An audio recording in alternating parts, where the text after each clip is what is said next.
Hey guys, thank you for joining me on today's episode. In this episode, I wanted to talk about a recent trip I took at the end of October to visit London.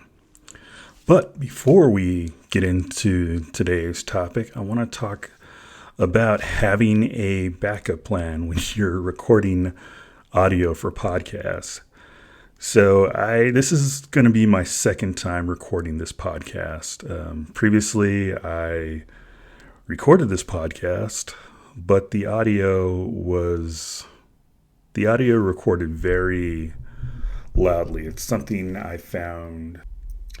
So this podcast medium is recording audio, recording myself. It's new territory for myself, so I'm getting used to new things and new problems, new issues that might arise.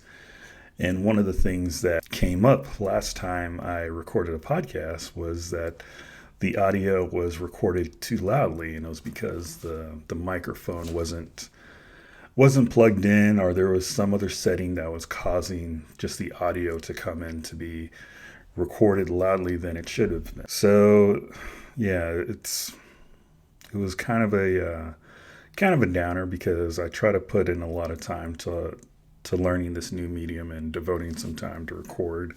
And when you record that amount of time and then lose all that audio, it's a real downer. So the main issue that I found was that the audio was just came in, it was popping. And I think it's because for some reason the microphone that I have, the Blue Yeti microphone, might have not have been set in GarageBand, and that's why it recorded that's why the volume recorded way too high for the podcast. So I don't know. I'm still figuring out. I'm still kind of confused, but this is a learning process, which is good.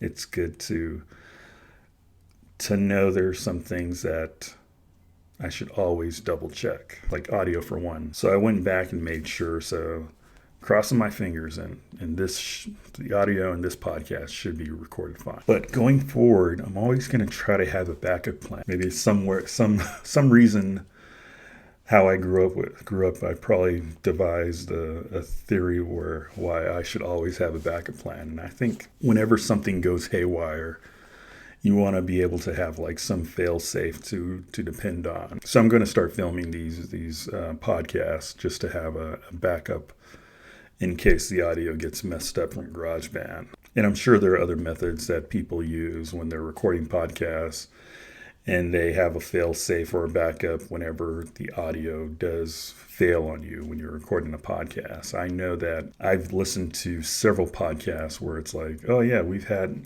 audio failure. And then they're like, okay, what do we do? Do we just put it out there, or do we just, re-record it? Or I've noticed like a lot of podcasts will record a second part. Trying to correct that audio, I tried doing some research, and it didn't seem like there was any way to salvage bad audio, especially audio that's recorded way too high. So if anyone has any tips for how to salvage bad audio, I'd love to know. But I looked and I couldn't find anything. And I know this delves into issues of patience, and really when I was recording that podcast that messed up, that had the messed up audio, I just wanted to get something out. I just, you want to get as much experience in this new medium as possible, so you just want to push out content, and was my mindset. I was like, okay, something's not working. I don't know how to fix it. I just want to go and get it out and worry about it later. But turns out I probably should have double checked the audio and paused it and played it out again. And yeah, but it's definitely a learning process. So it's a fun part of recording. This is a fun part of learning a new medium. So I've got the EOS M50 recording, acting as a video recorder, and I've got the GarageBand recording the audio audio only portion. So we'll see how this goes. I'm pretty sure with all the editing that's done post, these things probably won't link up correctly, but at least I have a backup. That's the most important thing. And I'll look into other types of backup. But the main issue, if you're ever starting a podcast, just make sure you go back and check that audio, because you don't want to like sit down and try to edit and then like you realize, oh wow, that this audio is totally unusable. So on to the topic of this podcast. So around the tail end of October, I traveled to London, and London has been on my list of places I love to travel. And London has been one of the many places that I've wanted to go to. So I caught a flight. I think it was on Sunday morning, Sunday around the afternoon time that I caught a flight. So the flight itself took about 10 hours to reach London. I think there was I first flew into Phoenix, and then from Phoenix went straight to London. And it's always funny traveling to a new place where you're getting accustomed to a new environment. Heathrow, I thought it was just going to be like a quick, I thought the airport was a lot closer. So it turns out the Heathrow airport is about 40 to 50 minutes away from London airport to downtown London. And the roads are kind of different. It's funny because in the U.S., everything is kind of set up kind of like a grid. But yes, the streets of London, they're all like curves and turns. And I thought the Uber driver was taking like originally when I called the Uber to go from Heathrow to downtown London, when I was driving, when I was a passenger, I was like, wait a minute, there's so many curves. Is he going the right way? But no, that's, I don't know, unless I fell for it, I guess. But no, I think that's just how that whole area is set up. So I stayed at the Covent Garden. So I stayed at the Covent Garden area of London, which was kind of central to a bunch of different areas in the London area. I then went in, got checked in, put my bags up, didn't go to sleep right away. I think I got in like around 2 p.m. London time. I wanted to stay up for a few. So after checking into my building, it then became an exercise in just trying to stay up and fight off the jet lag. So I went for a walk, trying to familiarize myself with the area. I wanted to find this one spot, but I totally got lost on my first day, and I was just like going around in circles. I even had the Google Maps out, and I still got lost. By the way, Google Maps, I totally found out about this feature while there, but Google Maps has a really great feature. It's called the AR feature, which is the augmented reality feature where you can just hold up your phone and reorientate yourself so you could like get totally familiar with your surroundings, and it'll like show signs like in a real world. Like, I'm trying to think of what's the equivalent analogy for what it looks like. I think it's the equivalent of looking, if you ever watch that show Fringe, where it's like they have like the 3D text that shows up on the screen, or even Watchmen, where it's has like the little titles appearing like in 3D on the opening of the TV show. That's what it looks like. So I couldn't find the area, but the area where I stayed, I think it was Lincoln Gardens, but the area around Lincoln Gardens had a bunch of small little shops. So I went to a place called Leon's, which markets itself as healthy fast food, and the food tastes good. So I'm not sure about the criteria when it comes to what determines healthy fast food. They had like a lot of little good options, not too much fried stuff, but the food tasted really good. It was a little bit of a trip because the cashier, when I was taking the order, the guy asked me, "Do I have any allergies?" And that had been something like, if you go into like, pretty much any place in around California, they don't really ask you that. They don't really like say, "Hey, do you have any allergies?" And you're like, almost all restaurants, like wherever I went to, they kind of asked about that, and I was like, okay. That took us some time to get used to that little formality. So talking about London, London has amazing architecture. I'm a big fan of architecture, of bridges, of houses, and I was just in love with the architecture in the town. I really think that London's architecture doesn't get talked about enough. I mean, there's Paris has that popular architecture and it's a beautiful town, but London's just as beautiful, and I don't know why it doesn't get as much recognition for having beautiful architecture.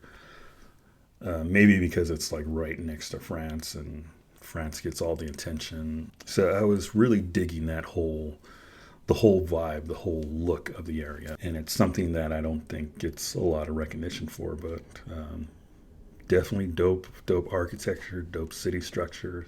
Another thing that I love is just the fact that a majority of the museums that I went to were free. And this was a weird concept because I'm used to, we're always used to, I'm always used to going into museums here in, anywhere really, practically, where you have to like pay to get in. But outside of like special exhibits, coat check restaurants, yeah, you could just walk in there and, they'll look into your bag and that's about it. So the museums that I checked out the V&A, the Victoria and Albert Museum on that whole museum row area. I also tried to go to the National History Museum on the same corner, but it was packed. There were just hordes of people. I'd never seen that many people just trying to get into one museum. Supposedly there was like another entrance that you could enter, but I couldn't find it. But I don't like crowds. That's the only thing about traveling which I can't stand, is just like humongous hordes of crowds and people. It just gives me a lot of anxiety when I travel. But I'll have to, if I ever go back to London, I'll have to add that to the list. It was just a shame that, yeah, I couldn't get in. Plus it was raining. So I think the fact that it was raining too possibly contributed to a lot of people just like, okay, using that day to go to that museum. From all the museums that I checked out, definitely I thought Tate Museum was probably like one of my favorite museums. Just probably because the location was kind of like convenient. There's the harbor. They had like some really cool exhibits to check out. In regards to like food, I always hear about like food in London being terrible, but it wasn't too bad. It's got like an eclectic mix of different types of food. The one weird thing is I stopped in one place, which was kind of an Italian spot, and I had breakfast there. And the breakfast is weird over there because breakfast, it has some really unusual times. Like it usually starts around 9 a.m. or 8 a.m. And that took some getting used to, but I went to this one spot over by the British Library, and I was, being from the States, you're like, you order something, but you don't see a picture of it, but you like assume like, oh, okay, yeah, the portions are going to be great. I think I was expecting like a bigger portion than what they gave, and pretty much it was like I could like pick up this omelet and put it in the palm of my hand. I was like, wait a minute, where's the rest of it? But I think it was just that one place. Is just I've been overseas before. Like it takes some getting used to the portion size that we have over here. Like I remember when I went to Sydney for the first time, and I went to get some coffee, and this wasn't like at a one of those chain Starbucks areas. It was at a local coffee shop, and the size of the coffee cups were like really small, and I was like, wait a minute, where's the rest of it? It's just something that's just different. That's interesting about other cultures or other areas. So I was in London for about 6 days in total. Not enough time to really experience everything that London has to offer. I did get a chance to check out their high-speed rail, the Eurostar, to from London to Amsterdam, and that was great. Specifically because Amsterdam is around 300 to 400 miles away from London. And the high speed rail actually got me to the central of Amsterdam in under 4 hours. And it's been on my bucket list to always, jump on a train in Europe and just like see like the scenery. It was a nice experience to be on the train and just to see everything. It was an interesting experience because we don't really have a high speed rail. I'm always jealous of other countries that do have this high speed rail that goes from a place that's 400 to 300 miles away, like really quickly. Like if you ever ridden the Shinkansen in Japan and gone from like Tokyo to Kyoto in like 3 hours, and it's really amazing. The fact that you get from one place to another in that short amount of time is unbelievable. I mean, since Europe isn't really that big, the fact that I was able to board a train in London, go through customs, pass through France, and then go through reach the Netherlands and land in Amsterdam was just boggles my mind. It is just like completely crazy to me, and I think it's because in the States we don't realize how big we are, how big this country is. The fact that I think you could pretty much I'm estimating, but you kind of like drop a bunch of countries from Europe into US and kind of like, yeah, you pretty much got it here. You pretty much got the equivalent of the same size over here. So I really like my time in Amsterdam. That's the one area that I want to go back to. It was pretty much a day trip from going from London to Amsterdam, but I really regret not spending some more time in that area. I've heard a lot of good things about Copenhagen, so that's going to be definitely on my list for next time I go to Europe.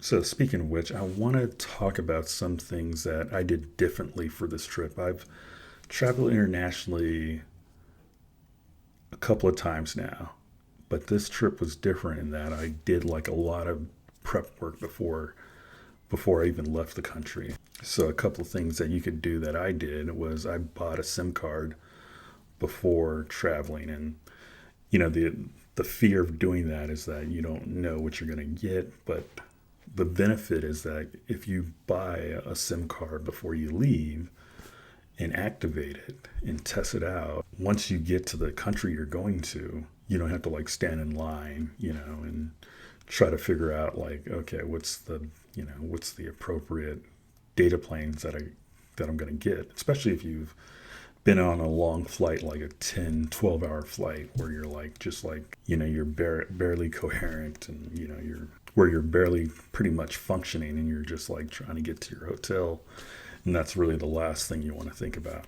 Another thing that I think is really good is to get currency in advance, go to your local bank and get currency instead of having to deal with the rates that are at the airport that you arrive in, because some of the rates that I saw were pretty high and the exchange probably wouldn't have been too bad, but it's still, it's always better to plan ahead. There might be a possibility where doing the exchange over there is more beneficial, but there's also a possibility where doing the exchange here for currency would probably be more beneficial to you. So that's pretty much it for my recapping my trip to London. I've been posting a lot of photos on my Instagram account and on my Twitter account, so you could check out those. I'll be posting some more videos once I get to editing them on my YouTube channel. I do want to make a recommendation. This is because I do a lot of work remotely, is I want to give a music recommendation and a podcast recommendation. So I'm adding recommendations to the podcast. And one of my recommendations for music is called Chilled Cow. And it's on SoundCloud and it's also on YouTube as well. And what it is a collection of lo-fi hip hop mixes It's very relaxing, and I always get kind of energized whenever I'm doing editing work or if I'm doing writing. So it's not something that could be totally of a distraction to you while you're working. Another recommendation I want to make is for a podcast called Passion and Progress by Javier Mercedes. It's really good. I really like it because the podcast talks a lot about the creative process, and Javier interviews a lot of entrepreneurs, a lot of photographers, a lot of people involved with running a small business as a creative professional. So that's it for this week's podcast. I'm a little behind after the whole losing the audio incident. So I hope to upload this episode soon to the YouTube channel. Again, once I have enough episodes in the archive, I'll publish it to iTunes and Spotify. I would like to say thank you for joining me on today's episode. If you enjoyed this episode, please subscribe and share the channel. Thank you guys, and I'll see you guys in the next one.